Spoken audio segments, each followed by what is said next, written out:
శాసనసభ సాక్షిగా మా అమ్మను అవమానించినప్పుడు మీరు ఏం చేశారు సార్? మా తల్లిని అవమానించినప్పుడు ఏం చేశారు అంటున్నా? మీరు మారుతారా? మహిళల గురించి మీరు మారుతారా? నేను కళ్యాణి గౌరవం అన్నాను. నాకు మహిళలు గౌరవిస్తాను మా అమ్మ నాకు నేర్పించింది సార్. మీ నాయకుడికి నేర్పించలేదేమో, నాకు నేర్పించారు. మహిళలు ఎట్లా గౌరవించాలో నాకు తెలుసు సార్. శాసనసభ సాక్షిగా మా తల్లిని అవమానించారు. కావాలంటే video will play it now. Audio ఉంది దాంట్లో క్లియర్ గా. ఒక తల్లి ఆవేదన బాధ నాకు తెలుసు సార్. నేను చూసా. 3 నెలలు పట్టింది మా తల్లి రికవర్ అయ్యేదానికి. You please don't lecture me on respecting women. ఏం మారుతున్నారో తెలుసా మీకు? ఒక తల్లిని అవమానిస్తే ఎంత బాధపడుతుందో మీకు తెలుసా? నేను చూశాను 3 నెలలు 100 రోజుల బాధ వేదనతో నేను చూశాను. మీరు చూసారా?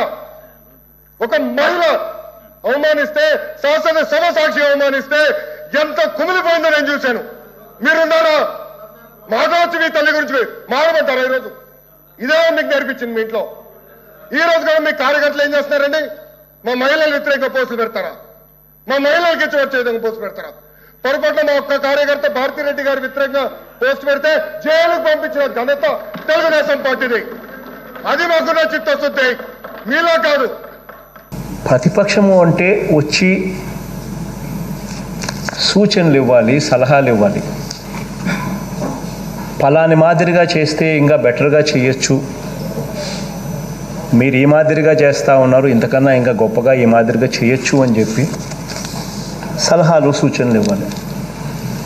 కానీ అలాంటి పరిస్థితిని పూర్తిగా పక్కకు పెట్టేసి ప్రజలు ఎలా ఉన్నా నాకు అభ్యంతరం లేదు, ప్రజలు ఎలా పోయినా నాకు పర్వాలేదు, నా ఎజెండా పొలిటికల్ ఎజెండాని, ప్రతి అంశంలోనూ నేను రాజకీయంగా లబ్ధి జరగాలి, లబ్ధి చేకూర్చుకునే విధంగా నేను బిహేవ్ చేస్తాను అన్న పరిస్థితిలోకి ప్రతిపక్ష నాయకుడు వెళ్ళిపోయి ఆయన మాట్లాడిన తీరు, ఆయన చేసిన డ్రామా అన్నీ కూడా మన కళ్ళ ఎదుటినే కనపడ్డాయి. ఇన్ఫ్యాక్ట్ ఆయన పూర్తిగా అది జరిగేటప్పుడు నేను లేని అధ్యక్ష, నేను I was reviewing flood situation మీద కలెక్టర్లతో రివ్యూ మీటింగ్లో తీసుకున్న తర్వాత నేను ఇక్కడికి రావడం జరిగింది. నేను వచ్చేసరికి ఆయన ఎమోషనల్గా మాట్లాడడం జరుగుతూ ఉంది. ఆ తర్వాత ఏం జరిగింది అని కూడా సభలో అందరూ కూడా, మా వాళ్ళందరూ కూడా మాట్లాడడం, ఆ మాటల్లో నేను కూడా ఏం జరిగింది అనేది నాకు కూడా అవగతమైంది. నేను కూడా తెలుసుకునే ప్రయత్నం కూడా చేశాను. నా దగ్గరికి ఫైనాన్స్ మినిస్టర్ వచ్చి కూర్చొని ఏం జరిగిందని తాను కూడా చెప్పడం జరిగింది. అధ్యక్ష, ఎస్, చంద్రబాబు నాయుడు గారి పరిస్థితి ఫ్రస్ట్రేషన్లో ఉన్నాడు అన్న సంగతి నాకే కాదు, ఇక్కడున్న సభలో ఉన్న మన ఎమ్మెల్యేలకే కాదు, రాష్ట్రం మొత్తం ప్రజలందరికీ కూడా తెలిసి ఉన్న అంశమే. ప్రజలు చంద్రబాబు నాయుడు గారి మీద వ్యతిరేకత అన్నది బాహాటంగా చూపించడం, చివరికి కుప్పం నియోజకవర్గంలో కూడా తాను బహుశా ఊహించని విధంగా ప్రజల వ్యతిరేకతను తాను చూడడం, తర్వాత ఇక్కడ కౌన్సిల్లోకి వచ్చేసరికి ఈరోజు కౌన్సిల్లో కూడా వాళ్ళకున్న బలం పూర్తిగా మారిపోయి, కాలం గడిచే కొద్దీ వైఎస్ఆర్ కాంగ్రెస్ పార్టీకి సంబంధించిన ఎమ్మెల్సీలు కూడా అక్కడ బలం పెరగడం, సో అక్కడ కూడా ఈరోజు చైర్మన్గా, కౌన్సిల్ చైర్మన్గా వైఎస్ఆర్ కాంగ్రెస్ పార్టీకి సంబంధించిన నా సోదరుడు, ఒక దళితుడు నా సోదరుడు ఈరోజు అక్కడ తాను కూడా కుర్చీలోకి ఎక్కుతూ ఉన్న పరిస్థితి. ఇవన్నీ కూడా తాను తట్టుకోలేక ఫ్రస్ట్రేషన్లో తాను ఏం చేస్తూ ఉన్నాడో, ఏం మాట్లాడుతూ ఉన్నాడో తనకే అర్థం కాని పరిస్థితిలో తాను సభలో బిహేవ్ చేసిన తీరును కూడా చూసాం. అసలు సంబంధం లేని టాపిక్లు తానే తీసుకొస్తాడు, సంబంధం లేకుండా తానే మాట్లాడతాడు. మాట్లాడిన దాని మీద స్పందన అంతో ఇంతో ఇటువైపు నుంచి కూడా న్యాచురల్లీ వస్తుంది. తానంతటి తానే దాన్ని ఇన్స్టిగేట్ చేస్తూ ఉంటే న్యాచురలీ ఇటువైపు నుంచి కూడా స్పందన అనేది న్యాచురలీ ఉంటుంది. ఆ స్పందన అనేది ఏదైతే ఇటువైపు నుంచి వచ్చిందో వీళ్ళు ఎటువంటి మాటలు కూడా చంద్రబాబు నాయుడు గారు వెళ్ళేటప్పుడు చెప్పిన ఎటువంటి మాటలు కూడా ఇక్కడ నోట్ల నుంచి రాలేదు, మాట్లాడలేదు.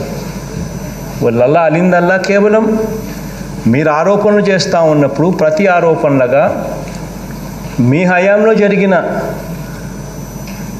వంగవీటి మోహన్ రంగా గారి హత్య అయితేనేమి, మాధవరెడ్డి గారి హత్య అయితేనేమి, ఇంకా మల్లెల బాబ్జీ తాను చనిపోతూ ఆత్మహత్య చేసుకుంటూ తాను రాసిన లేఖలో తాను ఏం రాసినాడు, ఆత్మహత్య ఒక మనిషి చేసుకుంటూ లేఖలో రాసిపోయిన వార్త కానీ వీటి మీద కూడా చర్చ జరగాలి అని చెప్పి కూడా మా వాళ్ళు ఏదో అన్నారు.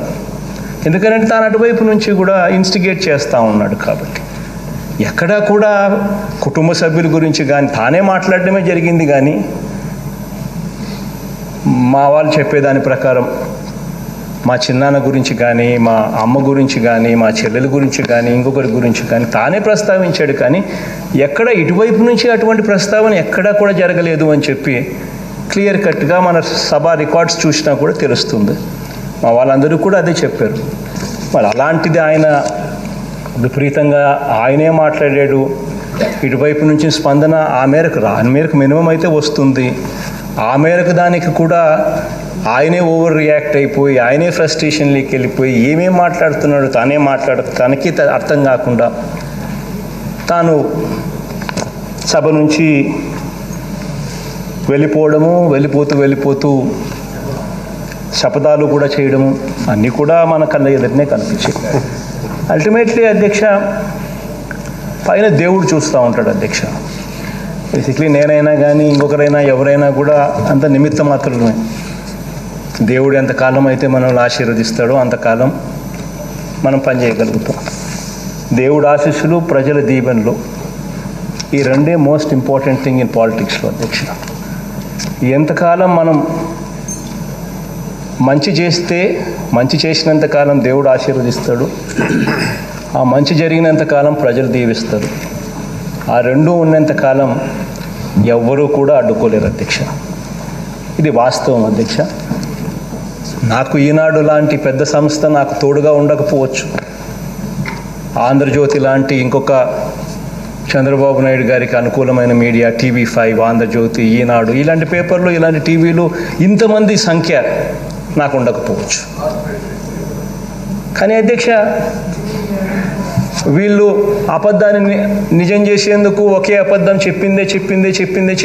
చెప్పిదే ఒకే అబద్ధాన్ని నిజం చేయడానికి ప్రయత్నం చేసే మేధావుల అధ్యక్ష వీళ్ళు. గోబెల్స్ ప్రచారంలో దిట్టల అధ్యక్ష వీళ్ళు. కాబట్టి వీళ్ళు ఏ అబద్ధం చెప్పినా కూడా దాన్ని నిజం చేసే విధంగా రాతలు రాస్తారు, స్క్రోలింగులు ఇస్తారు, టీవీలలో చూపించగలుగుతారు. వీళ్ళ సంఖ్యాబలం ఎక్కువ కాబట్టి వీళ్ళు ఏమైనా చేయగలుగుతారు. కానీ నిజం మాత్రం దాచలేరు అధ్యక్ష. ప్రజలకు మంచి జరుగుతూ ఉందా లేదా అన్నది మాత్రం దాచలేరు. ఈ ప్రజలకు మంచి జరిగినంత కాలం చంద్రబాబు నాయుడు గారు ఎన్ని డ్రామాలు చేసినా I will not be surprised. కళ్ళల్లో నుంచి నీళ్ళు తిరక్కపోయినా తిరిగినట్టుగా తనంతటి తానే డ్రామాలు చేయొచ్చు. దాన్ని ఈనాడు, ఆంధ్రజ్యోతి, TV5 పెద్దగా నిజంగానే ఏదో జరిగిపోయినట్టుగా చూపించవచ్చు. అసలు ఏమీ జరగకపోయినా కూడా జరిగినట్టుగా వాళ్ళే చెప్పేసేయచ్చు. ఆయనే డ్రామా చేస్తాడు, ఆయనే మాట్లాడతాడు, మాట్లాడని మాటలు మాట్లాడినట్టుగా తానే చూపించవచ్చు, అన్నీ చేయొచ్చు. బట్ అల్టిమేట్లీ అధ్యక్ష పైన దేవుడు చూస్తూ ఉన్నాడు, ప్రజలు గమనిస్తూ ఉన్నారు. దేవుడు దయ, ప్రజల దీవెనలు ఉన్నంతకాలం ఇలాంటి ఈనాడులు, ఇలాంటి ఆంధ్రజ్యోతులు, ఇలాంటి TV5లు ఎంత చంద్రబాబు నాయుడు గారిని మోసినా కూడా అల్టిమేట్గా విజయం మంచి జరుగుతుంది, మంచిగా గెలుస్తుంది అన్నది మాత్రం ఖచ్చితంగా.